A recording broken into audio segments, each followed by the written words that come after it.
사랑하는 분당한 하나교회 성도 여러분, 또 바쁜 일상 가운데 이렇게 은혜의 자리에 나오신 여러분을 환영하고 축복합니다. 우리 앞뒤 좌우에 있는 성도님들과 같이 이렇게 인사하겠습니다. 아름다운 밤입니다. 잘 오셨습니다. 아름다운 밤에 아름다운 분들이 함께 하신 줄 믿습니다. 네, 오늘 이 밤에 우리가 주신 하나님 말씀의 제목은 신앙인입니다. 신앙인.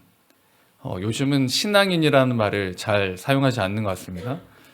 그래서 신앙인을 우리가 쉽게 옮겨보자면 믿음의 사람이라 할 수 있겠습니다. 여러분, 우리는 하나님을 믿고 주 예수 그리스도의 사랑으로 구원받은 하나님의 자녀입니다. 그러므로 우리는 신앙인으로 살아갑니다. 그런데 우리 안에 교회를 다니고 예배를 드리고 또 하나님을 믿는다라고 고백하지만 신앙인이 아니라 종교인으로 살아가는 사람들이 있습니다. 주일 되면 교회를 가고 예배를 드리고 똑같이 신앙 고백을 하고 헌금 생활을 하지만 종교인으로 살아가는 사람들이 있다는 겁니다. 내가 정말 종교인으로 살고 있는지 신앙인으로 살고 있는지 확인해야 합니다. 오늘 본문을 통해 나는 신앙인으로 살고 있는지 아니면 종교인으로 살고 있는지를 꼭 확인하시기 바랍니다. 그리고 신앙인의 삶을 살아가시는 이 밤, 그 결단의 밤이 될 수 있기를 주님의 이름으로 축원드립니다. 신앙인은 어떻게 사는 사람인가? 첫째, 하나님을 믿는 사람입니다. 이 누군가를 믿는다라는 말은 많은 의미를 내포합니다. 여러분은 누구를 믿으십니까? 네, 하나님을 믿으시죠. 제가 설교를 준비하면서 우리 가정을 잘 살펴봤습니다. 우리 가정에 우리 아이들은 누구를 믿으며 살아가는가? 제가 잘 살펴봤는데요. 둘째 하율이가 제가 잘 살펴봤습니다. 근데 이 아이가 믿는 게 있었습니다. 여러분, 우리 둘째 하율이가 무엇을 믿을까요? 네, 아빠. 예, 감사합니다. 아빠, 엄마도 믿고 요즘엔 또 암송도 합니다. 그래서 하나님을 믿는데 제가 볼 때는 그것보다 더 믿는 게 있습니다. 뭐냐면 눈물입니다. 눈물. 정확하게 울음입니다. 이제 자신이 원하는 대로 되지 않거나 자신의 마음대로 되지 않으면 이제 시동을 겁니다. 뭐 이렇게 하면서 그러고 이렇게 시작합니다. 그러면 어떻게 될까요? 어떻게 해야 할지 저는 안절부절합니다. 그래서 무엇이든지 들어주려고 이렇게 노력을 합니다. 그래서 우리 아이는 이 둘째는 울면 다 되는구나. 이제 우는 걸 믿는 겁니다. 울음이 그에게는 믿음인 것입니다. 그래서 울면 다 됩니다. 여러분, 우리 중에는 울음을 믿는 사람은 아마도 없을 겁니다. 그런데 자세히 우리가 살펴보면 울음과 같이 세상에서 통용되는 것들을 한 손에 붙들고 살아갑니다. 우리 하율이가 우는 때 들어줬던 그 모든 것들, 세상에 통용되는 것들을 붙듭니다. 세상을 믿고 능력을 믿고 또 물질을 믿습니다. 그리고는 다른 한 손에는 하나님을 붙들고 살아가는 겁니다. 이것은 세상에서 통하는 것이고 이것은 교회에서 통하는 것입니다.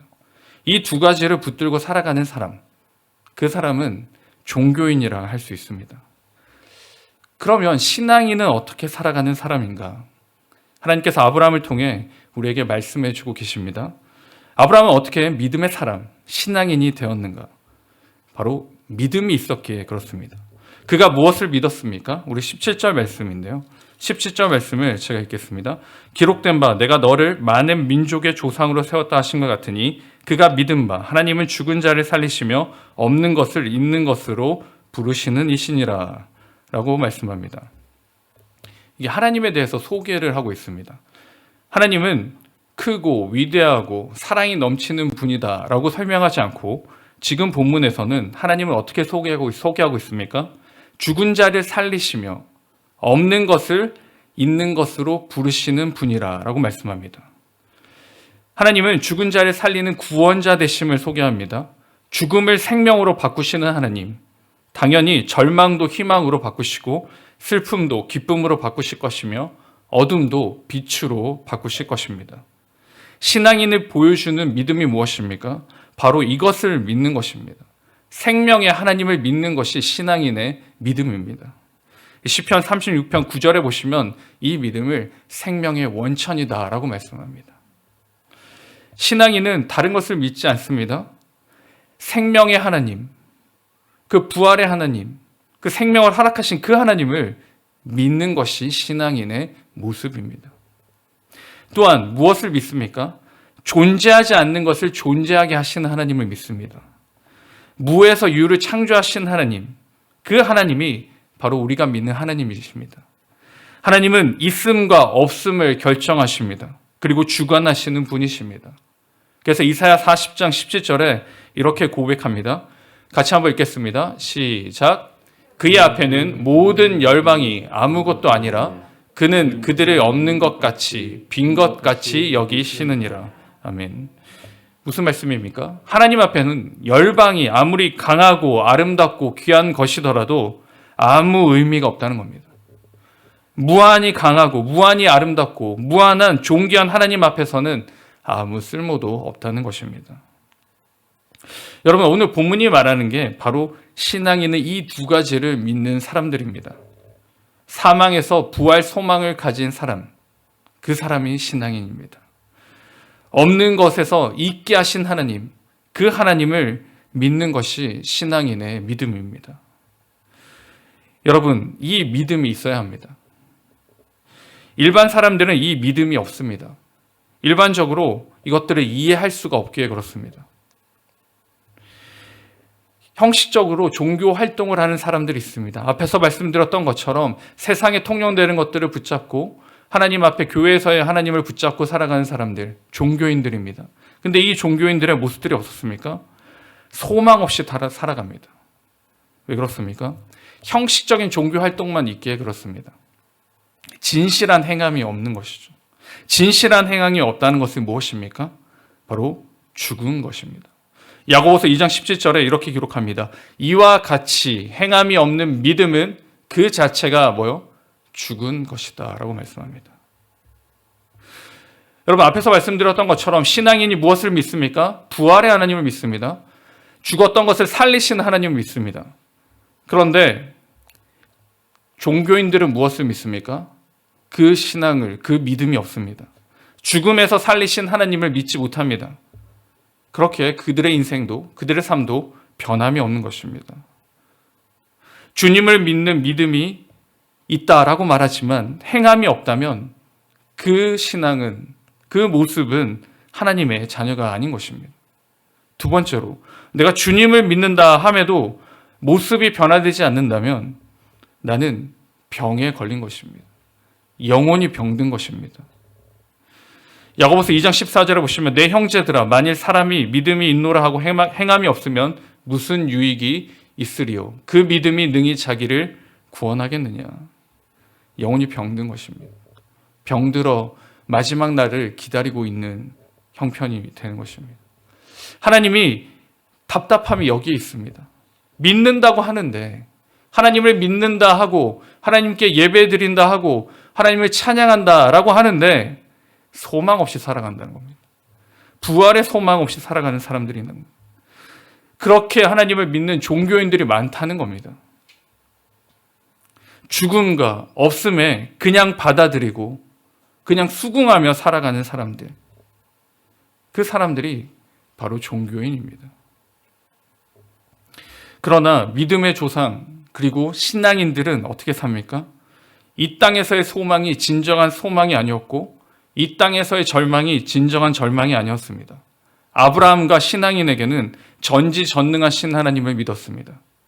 그러므로 그의 삶은 죽음의 삶이 아닌, 그리고 아무것도 없는 삶이 아닌 생명의 삶이고 채움의 삶이 되는 것입니다. 신앙인의 삶은 부활하신 하나님, 그 생명의 하나님을 믿기에 우리도 어떻습니까? 신앙인은 생명이 있는 사람들입니다. 그리고 없는 것에서 있다라고 말씀하시기에 없는 우리가 있음을, 채움을 받는 사람들이 바로 신앙인입니다. 사랑하는 성도 여러분, 여러분은 죽은 자를 살리신 하나님을 믿으십니까? 네. 우리 주님이 부활하신 줄 믿으십니까? 아멘. 그렇다면 우리는 어떻게 살아야 합니까? 정말 내가 신앙인이라면 이 부활의 소망을 붙들고 살아갑니다. 그렇게 살아갈 때 우리는 오늘을 살지만 오늘만 사는 사람들이 아닙니다. 우리는 내일을 바라보며 살아가는 사람입니다. 그게 부활의 소망을 가지고 살아가는 신앙인의 모습이 됩니다. 그 내일이 무엇입니까? 부활의 소망입니다. 그러니 우리는 지금 이곳에서 어떻게 삽니까? 기쁨과 행복과 희망으로 살아갑니다. 이 모습이 신앙인의 모습이고 이 모습이 하나님을 믿는 우리의 자세입니다. 바라옵기는 저와 여러분이 하나님을 믿으심으로 이 신앙인의 삶을 살아가시기를 주님의 이름으로 축원드립니다. 아멘. 두 번째로 신앙인은 어떻게 사는 사람들인가? 내가 믿는 것입니다. 내가 믿는 것.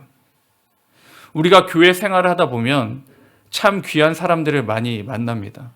연약한 지체들을 잘 보살피고 또한 잘 도와주며 잘 중보하고 잘 세우는 분들을 만납니다. 그래서 정말 신실하고 정말 도전이 되고 은혜가 됩니다.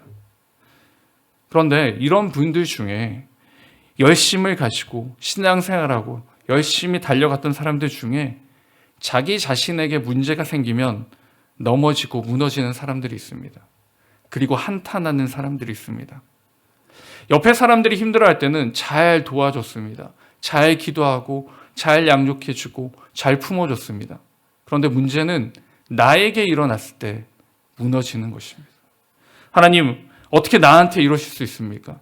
어떻게 나한테, 우리 가정에 어떻게 이런 일이 일어날 수 있겠습니까? 이렇게 한탄하는 것입니다. 여러분, 이런 모습이 신앙인의 모습일까요? 오늘 본문에서는 그렇지 않다라고 말합니다.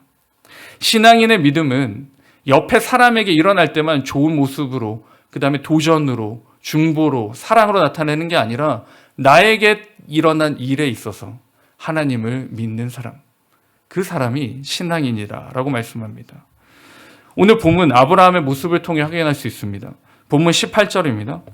본문 18절에 보시면 이렇게 나옵니다.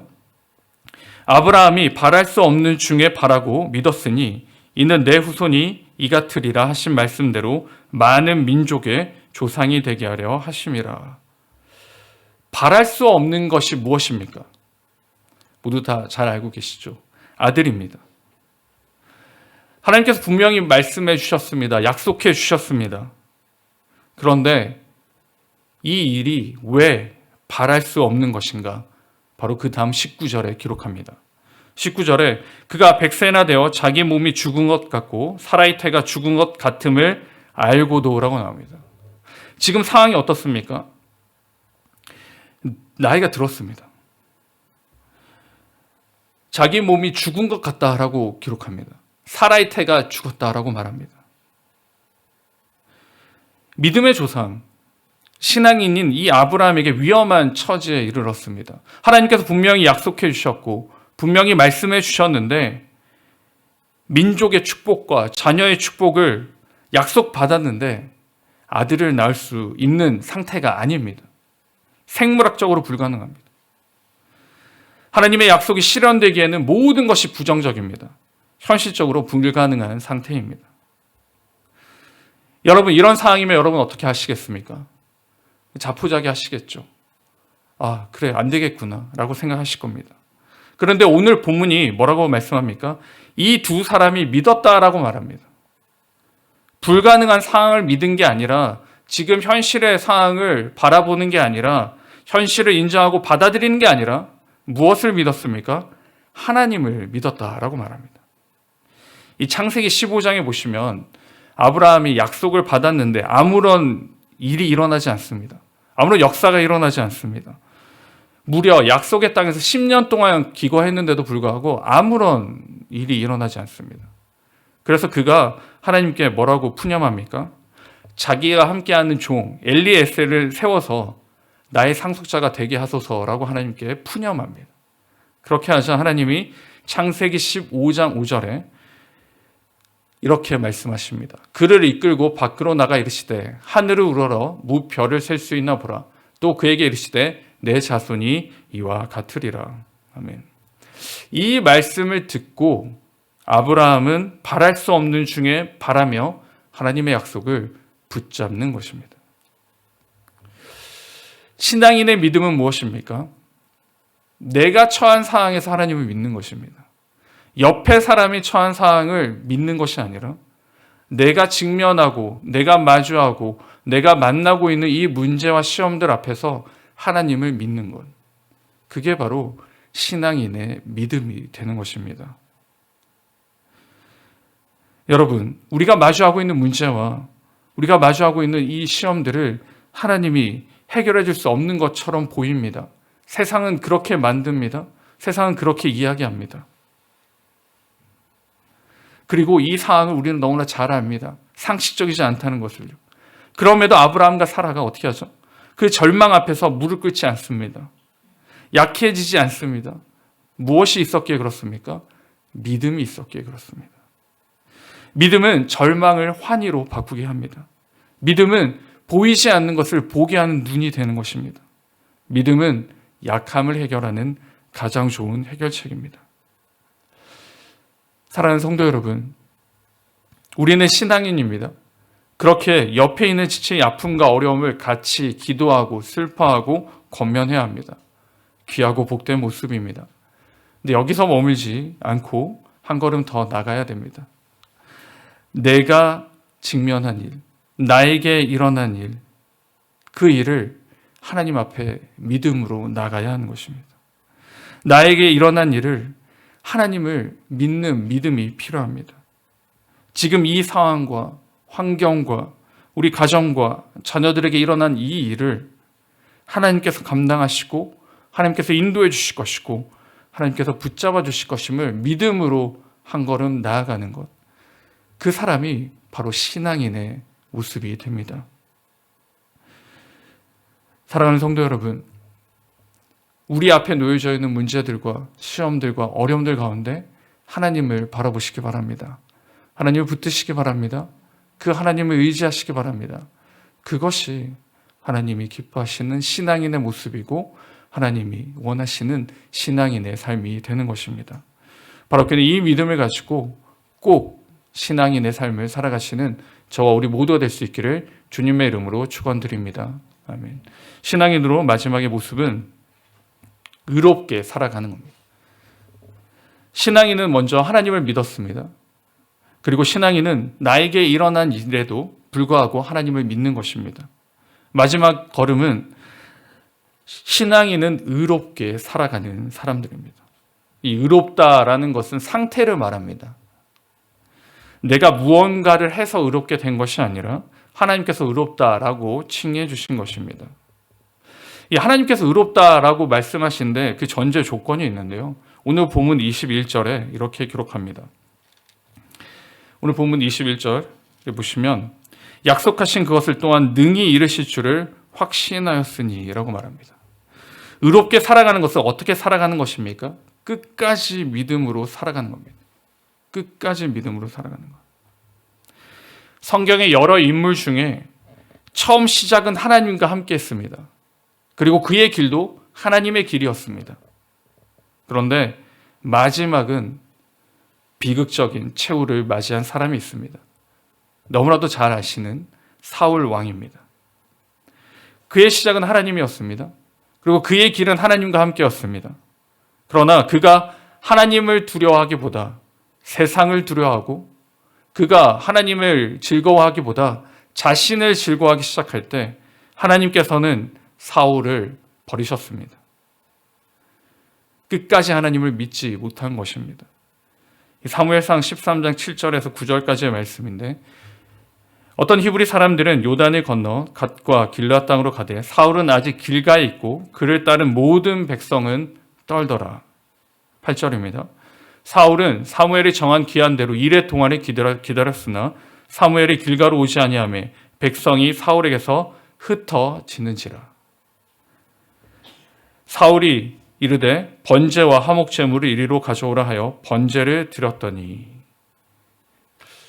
하나님을 믿지 못하고 세상을 두려워했고 백성들의 흩어짐을 두려워했습니다. 자기가 원하는 대로 일을 진행하고 받게 되는 결과가 무엇입니까? 사무엘상 13장 13절에 이렇게 기록합니다. 사무엘이 사울에게 이르되 왕이 망령되이 행하였도다. 왕의 하나님 여호와께서 왕에게 내리신 명령을 지키지 아니하였도다. 그리하였더라면 여호와께서 이스라엘 위에 왕의 나라를 영원히 세우셨을 것이거늘. 자기 마음대로 세상을 두려워하고 사람들을 두려워했던 이 사울 왕은 어떻게 변화됩니까? 사울은 의로운 사람이 아니라 망령된 사람이 되어버렸습니다. 하나님을 믿지 못하고 기다리지 못하고 세상을 두려워하고 사람들을 두려워했고 자신의 생각과 판단으로 그 모든 일을 행함으로 하나님께 진노를 받게 된 것입니다.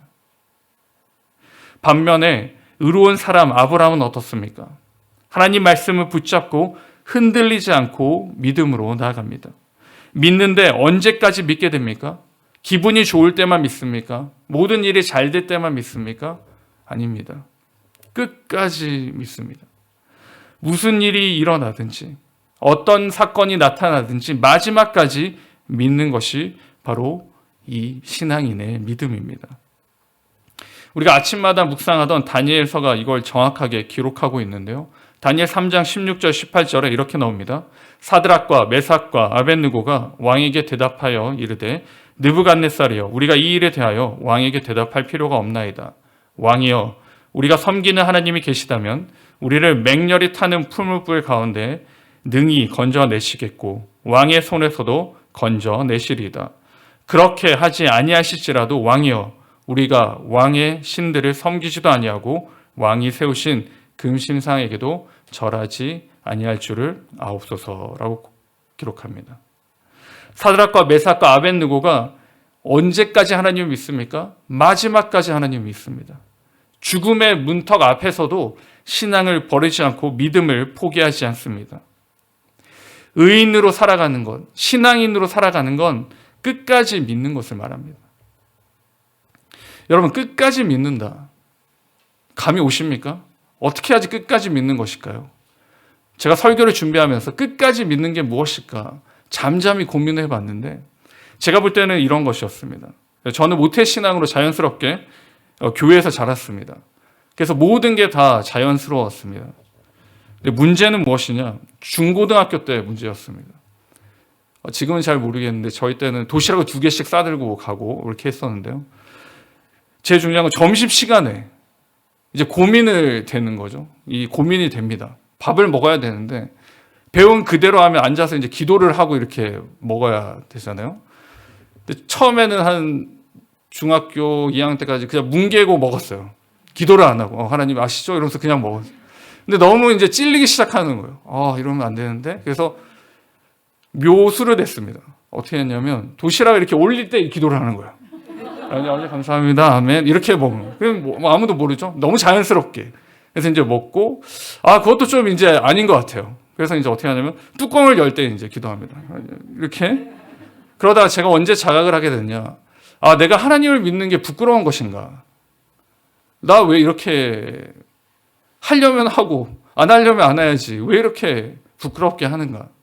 그때부터 자각을 하면서 조금 이제 바른 자세를 가지고 짧게 한 10초, 그다음에 이제 좀 길어서 이렇게 길게 했던 모습들이 있습니다. 끝까지 믿음을 지킨다라는 말이 무슨 말이냐? 물론 저희가 목숨을 걸면서까지 믿음을 지킬 사항은 요즘에는 없지 않습니까? 뭐냐? 작은 것 하나부터 지키는 것이 끝까지 믿음을 지키는 것이다. 작은 것부터 지키는 것이 끝까지 믿음을 지키는 그 씨앗이다. 라고 제가 말씀을 묵상하면서 나타난 그 끝까지의 믿음입니다. 그러면 끝까지 믿음을 지키기 위해 필요한 것은 무엇입니까? 이 하나님을 아는 지식이 필요합니다. 앞에서 말씀드렸던 것처럼 하나님은 죽은 것을 살리시는 하나님이시고 하나님은 없는 것을 있다라고 말씀하시는 하나님이십니다. 이 올바른 지식을 알아야지만 끝까지 믿음을 지킬 수가 있는 것입니다. 그러면 어떻게 이 하나님을 올바르게 우리가 알아갈 수 있습니까? 하나님과 자주 시간을 소비해야 합니다. 자주 시간을 소비해야지 하나님을 알 수가 있습니다. 말씀을 접하고 말씀을 붙잡고 말씀을 늘 입에 머물게 해야 합니다. 하나님께서는 말씀으로 우리에게 말씀하시기에 말씀이 있어야지 그 말씀을 담을 수가 있습니다. 또한 이 말씀이 담겼을 때 어떻게 합니까? 반응이 있어야 됩니다. 의인들은 반응했습니다. 신앙인은 반응했습니다. 어떤 반응입니까? 순종의 반응입니다. 순종은 누구나 할 수 있는 게 아닙니다. 순종은 나의 처지를 알고 나의 형편을 알고 내가 아무것도 할 수 없는 존재임을 수긍하고 받아들일 때 순종이 시작됩니다. 즉, 우리가 하나님 앞에 아무것도 할 수 없는 존재임을 고백하고 시인할 때, 그리고 모든 것을 내어놓을 때 우리는 순종의 시작됨을 말씀해 주고 있습니다. 사랑하는 성도 여러분, 저와 여러분이 신앙인이 되시기 바랍니다. 그냥 내가 생각하는 의로움과 도덕성으로 살아가는 그런 신앙인이 아닌 하나님께서 인정해 주시는 의, 그 의로 말미암아 끝까지 믿는 믿음으로 살아가시기 바랍니다. 이렇게 살 때 하나님께서 분명히 우리를 통해 크고 은밀한 일을 행하실 줄 믿습니다. 우리는 신앙인입니다. 신앙인은 믿음을 보여주고 믿음을 선포하는 사람들입니다. 그리고 신앙인은 흔들림 없이 이 세상에서 살아가는 사람들입니다. 바로 저와 여러분이 남은 한 주간도 그리고 남은 생애도 이 신앙인으로 살아가시는 저와 우리 모두가 될 수 있기를 주님의 이름으로 축원드립니다.